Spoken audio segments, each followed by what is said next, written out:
ચૂંટણી પંચે પોતાની વેબસાઇટ પર ઇલેક્ટોરલ બોન્ડની માહિતી પબ્લિશ કરી છે। સુપ્રીમ કોર્ટના આદેશ બાદ એસબીઆઈએ 13 માર્ચે ચૂંટણી પંચને આ માહિતી આપી હતી।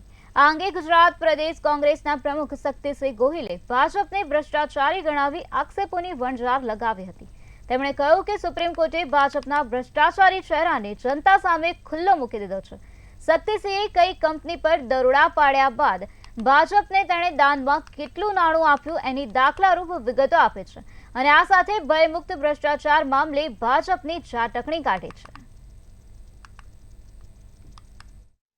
ભારતીય જનતા પાર્ટીની સરકારે ભયમુક્ત ભ્રષ્ટાચાર કરવા માટે એક હાથે સરકારની તિજોરીમાંથી બધું આપવાનું ને સામે લઈ લેવાનું, હપ્તા ઉઘરાવવાના અને કોઈને ખબર ન પડે એટલા માટે ઇલેક્ટોરલ બોન્ડની યોજના 2017માં બનાવી 2018થી એનો અમલ શરૂ કર્યો હતો।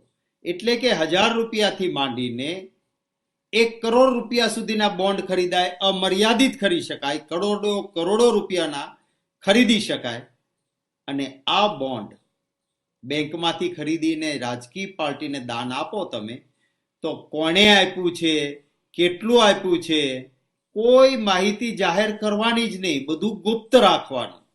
આવી હતી એ ઇલેક્ટોરલ બોન્ડની યોજના। હું આભાર માનીશ નામદાર સુપ્રીમ કોર્ટની બંધારણીય બેન્ચનો। 5 જજ સાહેબની બનેલી બેન્ચે કહ્યું કે ભાઈ આવું ન હોય, આમાં તો પછી સત્તામાં જે આવે એ મન ફાવે એવા ફાયદા આપે અને કોઈને ખબર ન પડે એવી કટને ટકાવારીને પૈસા લઈ લે, માટે આ ન ચાલે। નામદાર સુપ્રીમ કોર્ટે સ્ટેટ બેંક ઓફ ઇન્ડિયાને કહ્યું કે તમે ઇલેક્ટોરલ બોન્ડ આપો છો અને વેચ્યા છે, તમામ ડેટા સમય મર્યાદા આપી કે આમાં ઇલેક્શન કમિશનને આપો અને ઇલેક્શન કમિશને વેબસાઇટ ઉપર મૂકવાનો।